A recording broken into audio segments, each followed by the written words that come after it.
Greetings, hello, welcome on in, Unoptimized Fool from the closet. Glad you could be here. Obviously, we're going to talk about World of Warcraft. Now, what about World of Warcraft? Well, there was a recent interview with our best friend, BFF forever, Ian. Now, he's the game director for World of Warcraft. Now, why am I talking about Ian? Is because Ian just gave an interview talking about the issues 11.1.5, right? And we already knew that there was some issues 11.1.5, mostly because of all the bugs at the start of the patch, right? Nightfall not working, just bugs all around there, right? And also, some people have problem with all of this time-gated content, right? Now, I think this interview is important to talk about because obviously Ian knows that there's a problem, and it's kind of they're taking, obviously it's their fault, right? They're the developers. Anytime there's something goes wrong with their game, they have to take ownership of that.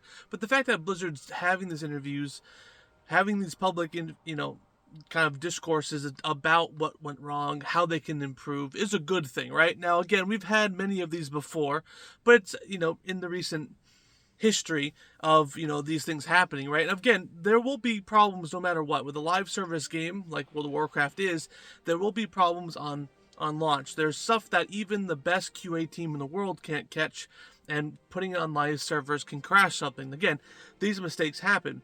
Now, I will die on this hill and say that the time gating isn't really of a big deal, right? Again, imagine starting 11.1.5 with horrific visions, dastardly duos, the greedy emissary, the XP event, right? All of those things put into one. It would be a little bit too much, right? And I think the content being staggered like it is actually not really a big deal. I wish, you could make an argument saying that they could be shrunken down and taken care of, right? Kind of getting rid of some of those, extra, weeks that we had involved. And also, too, just to clear the room, I have a video coming out later on talking about the time gating inside of Horrific Visions currently that we're dealing with.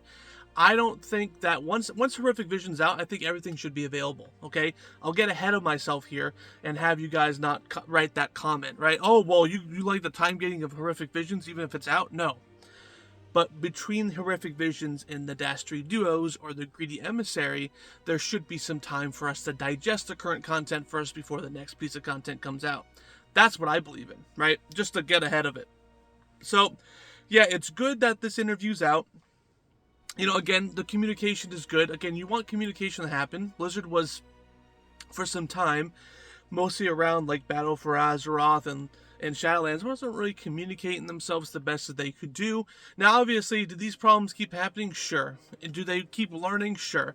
And the same problems might eventually show up. Again, they're going to learn the lesson now, but they might forget it later on. Again, they said that QA is going to step up and jump on the occasion. Hopefully it does, right? Again, I just wanted to bring this interview to your attention because, it's 11.1.5.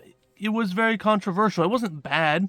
It has some good content. Horrific Visions is perfectly fine right now, minus some time gating issues, right? Which I will talk about in a future video. But honestly, it's not that bad. We've had it a lot worse, and it's easy to complain when things are going bad, but we've been kind of eating good for the last couple of years with Dragonflight and now the War Within. And any minor issue, again, this issue that we're dealing with right now was minor compared to what we were dealing with in Shadowlands, guys. Remember Shadowlands?